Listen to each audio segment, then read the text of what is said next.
Today we have Mr. Vishal Bhavsar sir as our guest. He is co-founder of Disney Kids School. He has been into this profession since past 14 years. Today we like to know something about Disney Kids School and its franchisee from you. So welcome sir. I'm Priyanka Sathe. Welcome you here. Thank you so much.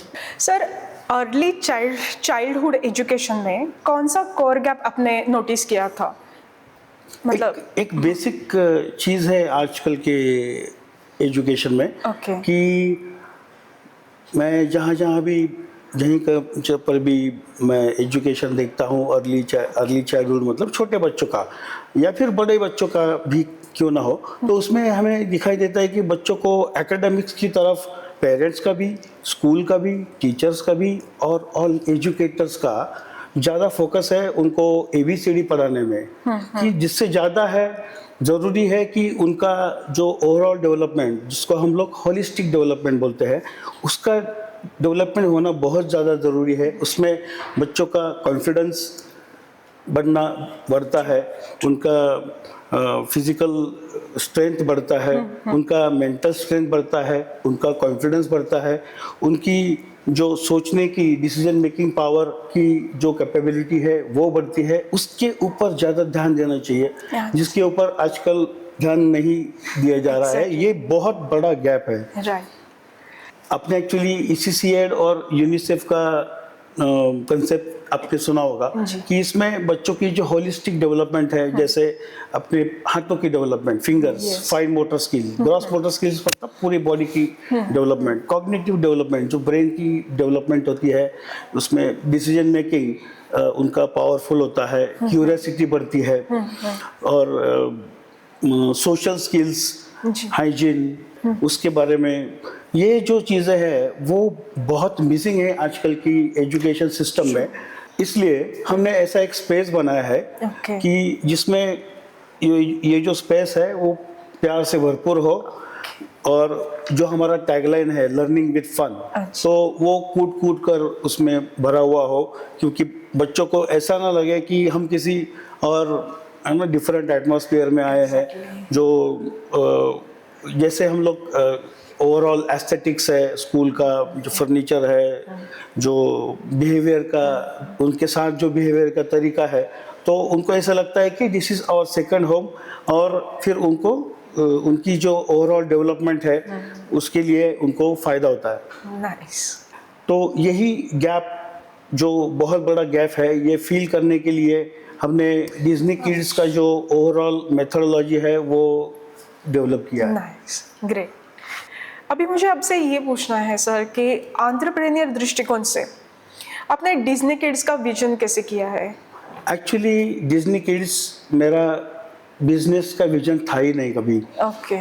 It was always my mission and my dream. Interesting. मैंने actually ऐसे देखा है कि parents उनके बच्चों के लिए एक जेन्युइनली सेफ, हैप्पी और इमोशनली कनेक्टेड एनवायरनमेंट ढूंढ रहे हैं।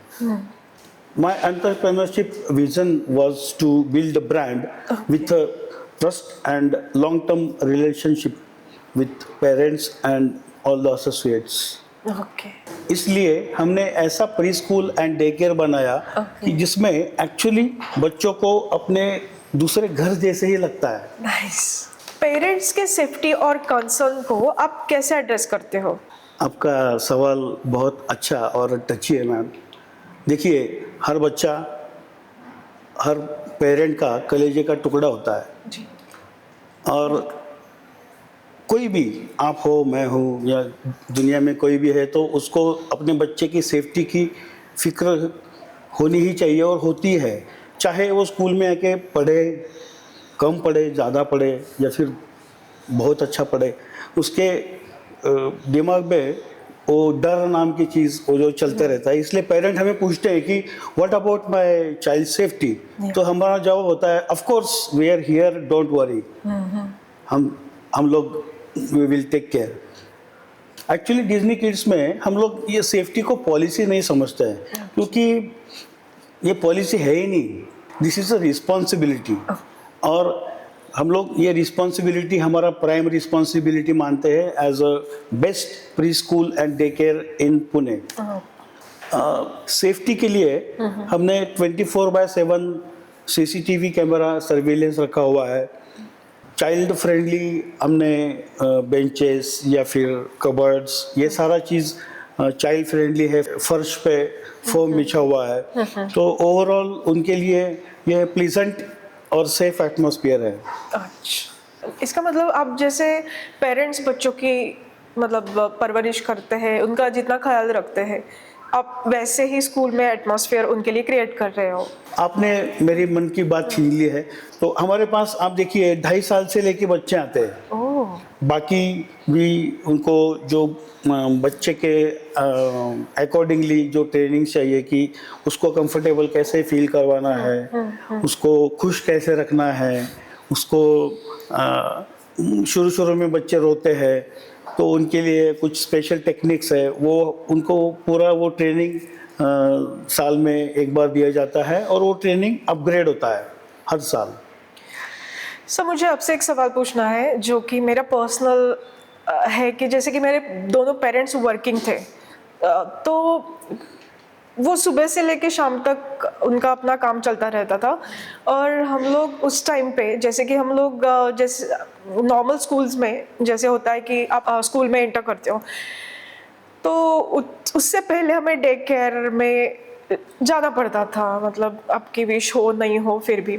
अभी आपका ये जो मॉड्यूल है जिसे आपने कहा कि 2.5 साल के एज में, तो ये मुझे लगता है कि यहाँ पे सिर्फ मतलब केयर तो आप वैसे ही देने वाले हो जैसे कि बोल सकते हैं डे केयर केस में, और आप उसमें एडेड लर्निंग भी करने वाले हो जो कि जनरली नहीं मिलता है। मतलब एजुकेशन वाइज लर्निंग नहीं देते, वो तो एक्स्ट्रा करिकुलर या फिर जिसमें बच्चे खुश रह सकते हैं, रोए नहीं, ऐसे कुछ एक्स्ट्रा करिकुलर वो करते रहते हैं। तो डिज्नी स्कूल में ऐसे क्या एडेड है? और इससे अलावा मैं पूछना चाहूँगी कि जैसे आपने पहले बताया कि creative learning, creative and outdoor, तो ये एग्जैक्टली क्या है? आउटडोर पे आपका इतना फोकस जो है, इसमें कुछ साइंटिफिक लॉजिक है इसके पीछे? सबसे पहले मैं आपका जो डे केयर वाला जो आपने पूछा कि जी माता पिता दोनों ही वर्किंग है जी, और आपने पूरे दिन आपने मतलब वो आपकी बाहर बात में रहते बोला कि हमें डे केयर में जाना पड़ता था। हमारे बच्चे ऐसे नहीं बोलते हैं। वो जब बाहर निकलते हैं तो रोते हुए निकलते हैं, उनको डे केयर में रहना होता है। Yes. So that is the difference between the Disney and क्योंकि मुझे मेरा चाइल्डहुड याद आ रहा है कि जाने से पहले हमें जाना नहीं था। The scenario is getting changed, and now it has become the happiness for being in daycare in Disney. आप जब भी बच्चा डिज्नी डे केयर में आता है तो पहले वो तो है ना, पहले तो स्कूल अटेंड करता है 3 घंटे के लिए, फिर उसको फ्रेशन अप किया जाता है Okay. और फिर उनको टाइम टू टाइम खिलाया जाता है, टाइम टू टाइम उनका एक्टिविटीज होता है, जैसे डांस उनका फेवरेट एक्टिविटी है या फिर जो आपने बोला कि आउटडोर एक्टिविटीज। तो अभी क्या है कि एक जो टिपिकल डे केयर होता है तो उनका जॉब क्या होता है कि बच्चा आया, उसको उसके कपड़े चेंज करो, जी। उसको खाना खिलाओ, ठीक से सो रहा है कि नहीं देखो, नहीं चुप सो रहा है तो बैठो, सुलाओ, चिल्लाओ, हाँ ऐसे होता है। उसका डिसिप्लिन। तो हमारा पूरा जो स्कूल है, everywhere the speakers are installed and the बच्चे really love dancing and outdoor plays. इसका मतलब वो बच्चे घर जाने के लिए रो देंगे नहीं, कि सब पकड़ घर के नहीं जाऊंगा मैं, ऐसे जा रहे जैसे हैं। वो होता था पहले एसएल वर्ड में, जैसे डिज्नी अपने जो नाम नहीं, दिया है। मैं बताता हूँ आपको, जैसे जब बच्चे का पहला दूसरा दिन होता है तो उसको अंदर खींचना पड़ता है, Exactly. और जब Yes. उसका महीना भर बाद है ना उसको बाहर खींचना पड़ता है। आप बिलीव नहीं करोगे, हमारे डे केयर में एक बच्चा तब से है जब वो 10 महीने का था, ओह, अभी वो 5.5 साल का है। एंड आई विल से, वो बोलते हैं ना second home, this is first home for him. Amazing, ये बहुत अच्छा कंसेप्ट है। मैं आपसे ये पूछना चाहूँगी कि आजकल जैसे कि सपोज मेरा ही एग्जांपल ले लो, या मेरे जैसे जो होम मेकर होते हैं या फिर यूथ है, उनको एक एडेड करियर ऑप्शन बोल सकते हैं या फिर एडेड पैसिव इनकम जैसे हम बोल सकते हैं, हर किसी को एंटरप्रेन्योर बनना है। तो डिज्नी किड्स ये उनको किस तरह से मोटिवेट कर रहा है या फिर हेल्प अगर उनको कर सकता है, तो ये मतलब आप कुछ बताएंगे इसके बारे में हमें? सबसे पहले मैं आपको बताता हूँ कि डिज्नी किड्स स्कूल या फिर डिज्नी किड्स का फ्रेंचाइजी, ये सारी चीज़ें कोई बिजनेस नहीं है। ओके। It's industry. बिजनेस और इंडस्ट्री में बहुत ज़्यादा अंतर है। इंडस्ट्री वो होता है जो ऑर्गेनाइजेशन में बिलीव करता है, जो फाइनेंसेस में ज़्यादा बिलीव नहीं करता। वो बिलीव करता है उनके पास मैन पावर क्या है, वो कितने अच्छे लोगों को ऑर्गेनाइजेशन में ला रहे हैं और उनके लिए कितना अच्छा कर रहे हैं, उनको क्या ट्रेनिंग दे रहे हैं। तो ये सब चीज़ें आपको डिज्नी किड्स में देखने के लिए मिलेंगी। और हम लोग हमेशा यहाँ चाहे कि वो एम्प्लॉय हो या फिर फ्रेंचाइजी हो, हम लोग उनको पूरी तरह सपोर्ट करते हैं उनकी एंटरप्रेन्योरशिप क्वालिटीज़ डेवलप करने के लिए। उनको पूरा ट्रेनिंग देते हैं। अच्छा। जहाँ मतलब शुरुआत होती है फ्रेंचाइजी का लोकेशन डिसाइड करने से कि हमें एक्चुअली प्री स्कूल खोलना तो है, लेकिन कहाँ खोलना है, उसका क्राइटेरिया क्या होना चाहिए, और जो लोकेशन है ये कोर चीज है एग्जैक्टली एंटरप्रेन्योरशिप के लिए। जी, आपको जी, चाहे होटल रेस्टोरेंट कुछ भी आपको करना है तो उसके लिए लोकेशन बहुत जरूरी है। Exactly. तो हमारा पहला सपोर्ट होता है एंटरप्रेन्योर के लिए कि हम उसको लोकेशन ढूंढने में उनको सपोर्ट करते हैं, उनको एजुकेट करते हैं कि ये लोकेशन कैसे सर्च किया जाता है। उसकी एक प्रॉपर मेथोडोलॉजी है। कोई भी फ्रेंचाइजी और ये किड्स रिलेटेड है तो फिर ज्यादा कॉन्शियस होना पड़ता है कई सारी चीजों में। और देखिए इसमें फ्रेंचाइजी को हम लोग ट्रेन करते हैं कि आप लोकेशन कैसे ढूंढोगे। एंड आई थिंक मोस्टली जहाँ पे आईटी सेक्टर्स या ऐसे लोकेशंस है जहाँ पे लोग जॉब सिक्योर होता है, फिर शादी and then they plan their babies, so around this आप लोग कर सकते हैं। दूसरा जो एंटरप्रेन्योर के लिए इम्पोर्टेंट होता है पैसा, है ना, कोई फ्री में काम तो नहीं करेगा। तो रिटर्न ऑन इन्वेस्टमेंट, उसका हम लोग एक ऐसा मॉडल है हमारे पास कि फास्टेस्ट उनको हम लोग रिटर्न ऑन इन्वेस्टमेंट कैसे दे पाएंगे। तो उनके लिए फिर ईज हो जाता है आगे के लिए बिजनेस रन करना, क्योंकि बेसिकली जो न्यू एंटरप्रेन्योर्स है या फिर जिन्होंने कभी पहले बिजनेस नहीं किया है या फिर कुछ फर्स्ट टाइम है या फिर मिडिल एज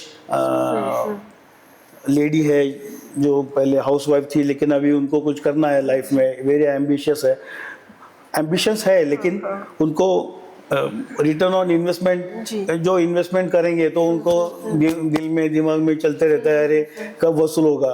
तो रिटर्न ऑन इन्वेस्टमेंट ये जो चीज़ है इसके बारे में हम लोग पूरी तरह उनको सपोर्ट करते हैं। हमारे पास उसका मॉडल है, पूरा स्ट्रक्चर है कि उनको फास्टेस्ट ROI हम लोग कैसे दिलाएं। और एक चीज़ हम लोग फ्रेंचाइजी को देते हैं, that is standard curriculum. Standard curriculum तो हर एक होता है ना, आप कौन सा भी पब्लिकेशन ले लो वो स्टैंडर्ड करिकुलम ही है उनके हिसाब से। ये जो करिकुलम है ये हमने डिजाइन किया है हमारे रिसर्च से। जो हमने पहले बात की कि CCED early childhood education and development, उसके बाद यूनिसेफ है, उसके बाद मैंने जो कुछ भी आपकी खुद की पर्सनल कुछ अदर कंट्रीज में या फिर अपने कंट्री में जो कुछ हमने अच्छा मेथोडोलॉजी देखा है तो उनको बेंचमार्क करके उसका सारा क्रश हमने एक ही मेथोडोलॉजी एक ही करिकुलम में डाल के उसको प्रॉपरली डिजाइन करके then that we are catering to franchisees with the daily lesson plan. मतलब उनको डे 1 से लास्ट डे तक क्या सिखाना है, कब एग्जाम लेना है, ये सारा चीज रेडीमेड उनके हाथ में देते हैं। लेकिन उसके साथ में उनको ट्रेनिंग भी देते हैं कि ऐसे नहीं कि उनको वो दे दिया और वो समझ नहीं पा रहे हैं फिर भी करते जा रहे हैं, कुछ गलत कर रहे हैं। तो इसके लिए हम उनको ट्रेनिंग भी देते हैं।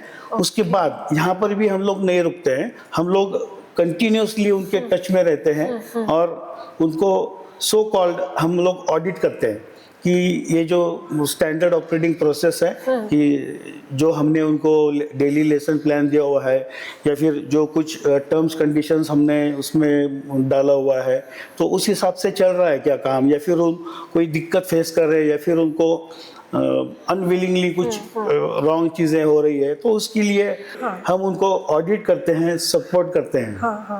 Being a franchisee of Disney pre school and day care, it's a very good thing because you will get the staff training कि ये बहुत ज़रूरी चीज़ है कि हमारा जो स्टाफ है या फिर हम लोग खुद है, हमको ट्रेनिंग चाहिए कि ये जो हम लोग इंडस्ट्री या बिजनेस हम लोग जो करने जा रहे हैं वो कैसे करना है, क्योंकि हमारे पास सब है।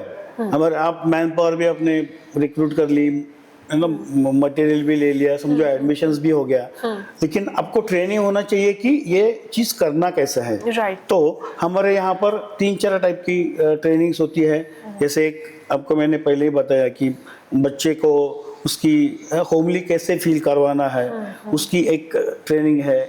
चाइल्ड साइकोलॉजिस्ट की हमारे यहाँ पर ट्रेनिंग होती है, उसमें जो लर्निंग डिसेबिलिटीज़ है उसके ऊपर उनको ट्रेन किया जाता है, कुछ प्रैक्टिकल चीज़ें बताई जाती हैं, कुछ एक्सरसाइजेस उनको बताई जाती हैं कि और बच्चा कौन सा टाइप का है, उसमें क्या लर्निंग डिसेबिलिटी है, तो वो पहचानना या फिर वो किस टाइप का है, वो कैसे समझता है, कैसे चीज़ें सीखता है। कुछ बच्चे देखने से ज़्यादा सीखते हैं, कुछ बच्चे सुनने से ज़्यादा सीखते हैं, कुछ बच्चे टच से सीखते हैं, तो उनको हमें आइडेंटिफाई करना है। So you identify their learning pattern first. Yes. And accordingly you teach them. Accordingly उनको At very early थोड़ा सा अपनी stage. मेथोडोलॉजी में हर एक बच्चे में थोड़ा चेंज करके उसको वो मेथोडोलॉजी अप्लाई करना है। Right. तो ये सारा चीज़ जो है ये फ्रेंचाइजी को हम लोग एक चाइल्ड साइकोलॉजिस्ट का हमारा एक प्रॉपर डिज़ाइन किया हुआ प्रोग्राम है, हम उनको ये सारा चीज़ें सिखाते हैं। उसके बाद आपको ये चीज़ है कि एडमिशन्स आपको करवाना है, तो उसके लिए ज़रूरी है मार्केटिंग। तो मार्केटिंग के लिए आपको ग्रेट सपोर्ट अवेलेबल है। आप कभी भी गूगल पर डालिए बेस्ट प्री स्कूल इन पिंपरी चिंचवड और पुणे, तो पहले 4 में आपको डिज्नी स्कूल का नाम आएगा ही आएगा। So this is a very big platform available for the franchises. आप फेसबुक पेज पर जाइए, आपको लाखों का ऑडियंस मिलेगा। तो वही प्लेटफॉर्म हम लोग फ्रेंचाइजी को भी यूज़ करने के लिए देते हैं, तो उनके लिए मार्केटिंग भी एक बहुत बड़ा ईज हो जाता है।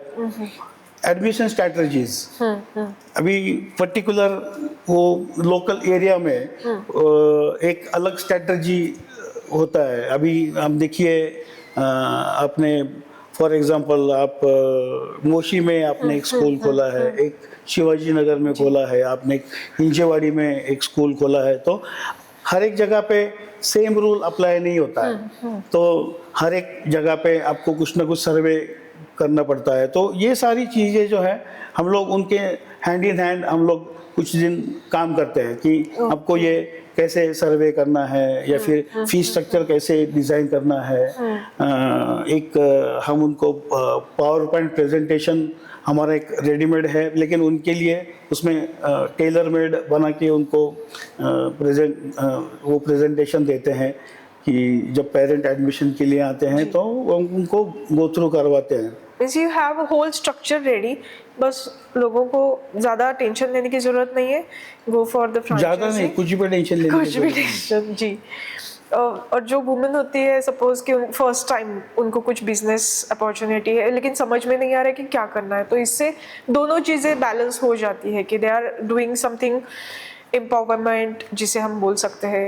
फिर एक बोलते हैं ना कि चिल्ड्रन का फ्यूचर, ये देश का भविष्य होता है, बच्चे देश का भविष्य होते हैं, तो ये उसके लिए भी काम अच्छे से कर रहा है एंड ऑब्वियसली उनको भी बेनिफिट आ जाते हैं इससे। आपने ये बहुत अच्छी चीज़ इसमें बोली है कि मैंने आपको पहले भी लास्ट क्वेश्चन में आपको बोला कि जो लेडी होती है तो उनमें सहन शक्ति जो है एज कंपेयर टू मेल्स उनमें ज़्यादा होती है। जी। मतलब अगर किसी बच्चे में लर्निंग डिसेबिलिटी है या फिर नॉटी है तो वो उसको अच्छी तरह से टैकल कर सकते हैं। यस। अभी जैसे सर मुझे और एक सवाल है मेरा, जब मैं एज अ किड्स या प्ले जो भी मतलब when I was the kid, मेरे उस ज़माने में ये नहीं था कि मोबाइल नहीं थे, हर घर में टीवी नहीं था। अभी तो बच्चों के हाथ में भी लैपटॉप है, मतलब लर्निंग के लिए उनको एवरीथिंग दे हैव। तो डिज्नी किड्स स्कूल बच्चों को लर्निंग के लिए फ्यूचर रेडी कैसे बनाएगा? आप इसके बारे में कुछ बता सकते हैं? क्योंकि उनकी लर्निंग नीड्स भी तो चेंज हो रही है। हमें कुछ भी मालूम नहीं था, हमारे टाइम पे गूगल नहीं था, हमारे टाइम पे मोबाइल नहीं थे, तो हमें पूरी तरह से डिपेंड रहना पड़ता था हमारे टीचर्स पे। हमारे आजकल के बच्चे ऐसे होते हैं कि वो 4 चीज़ें जाके अपने पेरेंट्स को बताएंगे, वो भी 3 साल के 4 साल के जब बोलना स्टार्ट करते हैं। तो पर्टिकुलरली डिज्नी किड्स ये कैसे टैकल करेगा? बेसिकली फ्यूचर रेडी होने के लिए बच्चों को वोकेशनल ट्रेनिंग की ज़रूरत है। ओके। जो कि उनको लाइफ में बाद में एक्चुअल में उनको काम में आने वाली है। क्योंकि जो मोबाइल से दिखते हैं वो तो स्क्रीन पे दिखेंगे, आप एग्जैक्ट एक्चुअल उनको फिजिकल ट्रेनिंग दे रहे हैं। वो मोबाइल और स्क्रीन और ये सब चीज़ें भी ज़रूरी है, लेकिन उसका एक लिमिट होना चाहिए। क्योंकि आजकल के ज़माने में आप अगर बोलोगे कि मैं स्क्रीन यूज़ ही नहीं करूँगा, नहीं हो सकता। तो नहीं हो सकता। एक लिमिट है। मतलब अभी हम लोग स्मार्ट क्लास यूज़ करते हैं, जैसे आपने पूछा कि फ्यूचर रेडी कैसे करना है बच्चों को, तो उसके लिए हम लोग एकदम से ये नहीं बोल सकते हम लोग स्क्रीन नहीं देंगे बच्चों को। जी। तो हम लोग स्क्रीन हम लोग देते हैं और लिमिटेड टाइम के लिए देते हैं जी। और टैब वगैरह नहीं देते हैं। उनके लिए प्रॉपर स्मार्ट क्लास है और उनकी जो एजुकेशनल जो चीज़ें हैं, उनकी अल्फ़ाबेट्स हो या राइम्स हो या फिर स्टोरीज हो, तो उसके लिए वो स्क्रीन यूज़ किया जाता है। सो बिकॉज आप जब सोचते हो, मैं भी कभी सोचता हूँ, अभी समझ लीजिए मैं अमिताभ बच्चन के बारे में सोच रहा हूँ, तो मेरे दिमाग में अमिताभ बच्चन का स्पेलिंग नहीं आता है। राइट। मेरे दिमाग में उनकी एक तो पिक्चर आएगी या वीडियो आएगी। जी। तो बच्चों को पिक्चर और वीडियो से सिखाना जरूरी है, ग्राफिकल रिप्रेजेंटेशन। जी। तो स्क्रीन हम लोग एकदम से नहीं हटा सकते। हाँ, उसमें हम लोग एनहांसमेंट कर सकते हैं कि इसमें हम लोग कितना अच्छी तरह इसका यूज करें। या मतलब उनको हेवी लोड भी नहीं होना चाहिए कि वो भाग जाए कि ओह माय गॉड, और वो आप बैलेंस करते हैं। तो उसके लिए टीचर्स की अलग से ट्रेनिंग होती है, जो ऐसे बच्चों के लिए असाइन करते हैं, उनके आप अलग से ट्रेनिंग भी देते हो मतलब? हाँ, अभी आजकल एक चीज़ बहुत इम्पोर्टेंट हो गया है, जैसे आपने थोड़ी देर पहले बोला कि बच्चे स्क्रीन के सिवा खाना नहीं खाते हैं। जी। तो आपको क्या लगता है क्या करना चाहिए? जैसे कि जब हम छोटे थे तो मम्मी कुछ पोएम सुनाती थी, कोई गाना, या तो उस तरह से कुछ और डिस्ट्रैक्शन देने का, कुछ और डिस्ट्रैक्शन उनको मिल जाता है तो शायद वो खा सकते हैं। अभी आई एम नॉट एक्सपीरियंस। तो नहीं, आपने सही बोला है। ईशान सर, आपका जो विजन था, आपके आइडियाज़ है as a Disney kids school के बारे में, वो बहुत बढ़िया लगे हमें। तो एज अ फ्रेंचाइजर आपके स्ट्रॉन्ग पॉइंट्स क्या रहेंगे? It's a very important question I will say. जी। प्री स्कूल फ्रेंचाइजी एक स्ट्रॉन्ग बिजनेस मॉडल माना जाता है, क्योंकि आप देखिए कि जो पेरेंट्स की जो डिमांड है वो एक तो कंसिस्टेंट है या फिर बढ़ रही है, क्योंकि it is equal to our population. और इसमें और एक इम्पोर्टेंट एस्पेक्ट ऐसा है कि आप देखिए हम अभी हमारे स्कूल में ऑलरेडी जो पीजी में बच्चे हैं वो नर्सरी में जा रहे हैं, नर्सरी के एलकेजी में, यूकेजी में, और नए बच्चे भी आ रहे हैं। तो इसमें आपको एक कंसिस्टेंट और